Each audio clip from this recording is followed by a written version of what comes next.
दोस्तों ये खबर देश के तमाम यूनिवर्सिटी के छात्रों के लिए है, इसीलिए आप इस वीडियो को शुरू से अंत तक जरूर देखेंगे। देश की किसी भी यूनिवर्सिटी में आप पढ़ाई कर रहे हैं, एग्ज़ाम दे रहे थे या देने वाले थे, कोविड-19 के कारण आप लोगों का एग्ज़ाम स्थगित कर दिया गया। अब आपके मन में ये चल रहा होगा कि हम लोगों का एग्ज़ाम्स होगा या प्रमोट कर दिया जाएगा। क्या है करंट न्यूज़, उसे मैं आप लोगों को बताने का प्रयास करूँगा। दोस्तों आप लोगों को पता होगा कि पिछले कुछ दिन पहले महाराष्ट्र सरकार ने ऐलान किया था कि महाराष्ट्र में बढ़ते कोरोना संक्रमण के कारण यूनिवर्सिटी एग्ज़ाम्स को रद्द किया जाता है और सभी छात्रों को अगले कक्षा में प्रमोट किया जाता है और फाइनल ईयर के छात्रों को पिछले सेमेस्टर के आधार पर अंक देकर पास किया जाता है। ये आप लोगों ने सुना होगा। तो उसको लेकर यूजीसी के तरफ से 2 घंटा पहले बड़ा बयान आया है। और क्या है बयान, आप लोग यहाँ पे देख सकते हैं कि यूजीसी ने बम्बई हाई कोर्ट से कहा राज्य को एग्ज़ाम कैंसिल करने का कोई अधिकार नहीं। पूरा रिपोर्ट को मैं पढ़ूंगा, उसके बाद मैं आप लोगों को डिटेल में बता दूंगा। राज्य सरकार ने पिछले महीने अंतिम साल की परीक्षाएं रद्द कर दी थी और कहा था कि उसे महामारी अधिनियम और आपदा प्रबंधन नियम अधिनियम के तहत ऐसा करने का अधिकार है। आगे की रिपोर्ट है, यहाँ पे मुख्य खबरें। विश्वविद्यालय अनुदान आयोग यूजीसी ने शुक्रवार को बम्बई हाई कोर्ट में कहा कि महाराष्ट्र सरकार को कोविड-19 महामारी के बीच अंतिम साल की परीक्षाएं निरस्त करने का कोई अधिकार नहीं है। सेवानिवृत्त शिक्षक और पुणे से विश्वविद्यालय सीनेट के पूर्व सदस्य धनंजय कुलकर्णी की याचिका के जवाब में हलफनामा दाखिल किया गया। याचिका में परीक्षा निरस्त करने के महाराष्ट्र सरकार के फैसले को चुनौती दी गई। राज्य सरकार ने पिछले महीने अंतिम वर्ष की परीक्षाएं रद्द कर दी थी और कहा था कि उसे महामारी अधिनियम और आपदा प्रबंधन अधिनियम के तहत ऐसा करने का अधिकार है, लेकिन यूजीसी ने दलील दी थी कि इन कानूनों को विश्वविद्यालय अनुदान आयुक्त अधिनियम जैसे विशेष कानून के वैधानिक प्रावधानों को निष्प्रभावी करने के लिए लागू नहीं किया जा सकता।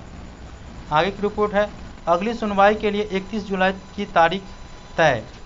आयोग ने कहा कि राज्य सरकार का फैसला यूजीसी के 29 अप्रैल और 6 जुलाई 2020 को जारी निर्देशों के प्रतिकूल है, जिसमें सभी विश्वविद्यालयों और संस्थानों से सितंबर 2020 के अंत तक परीक्षा करने को कहा गया था। यूजीसी ने हलफनामे में कहा कि अंतिम वर्ष की परीक्षाएं रद्द करने या बिना परीक्षाओं के छात्रों को डिग्री प्रदान करने का महाराष्ट्र सरकार का फैसला सीधे तौर पर देश के उच्च शिक्षा के मानकों को प्रभावित करेगा। मामले में अगली सुनवाई के लिए 31 जुलाई की तारीख तय की है। तो आप लोगों को मैं इसे समराइज करके बता दे रहा हूँ।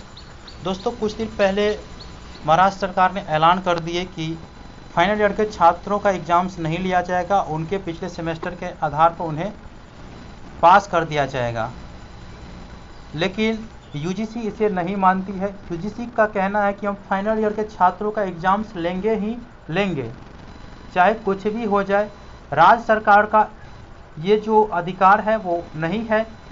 ये यूनिवर्सिटी परीक्षा यूजीसी अर्थात यूनिवर्सिटी ग्रांट्स कमीशन तय करेगी कि यूनिवर्सिटी के छात्रों का एग्ज़ाम्स लिया जाए या नहीं लिया जाए। राज्य सरकार इसे नहीं तय कर सकता है।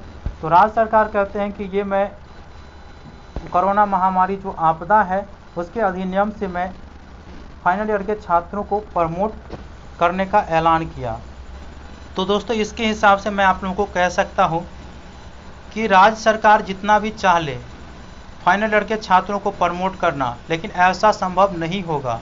फाइनल ईयर के छात्रों का एग्ज़ाम्स लिया ही जाएगा, चाहे वो किसी भी पैटर्न से ले, किसी भी मोड से ले, लेकिन एग्ज़ाम्स लिया ही जाएगा। और 31 सितंबर से पहले जो है तमाम फाइनल ईयर के छात्रों का एग्ज़ाम्स लिया जाएगा। इसकी सुनवाई जो है वो आप लोग देख सकते हैं 31 जुलाई को होगा कि महाराष्ट्र सरकार ने जो फैसला लिया है उसे यूजीसी स्वीकार करती है या उसे खारिज करती है। ये मैं 31 जुलाई को आप लोगों को बता दूंगा। लेकिन इतना याद रखिएगा कि आप लोग फाइनल ईयर के छात्र हैं तो आप लोगों का एग्ज़ाम जाएगा।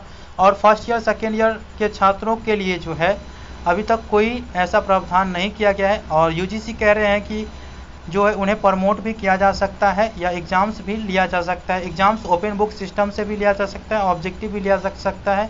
तो वो आने वाले समय में तय होगा। पहले तो फाइनल ईयर के छात्रों का जो मैटर है उसे भी सोल्व होने दीजिए, उसके बाद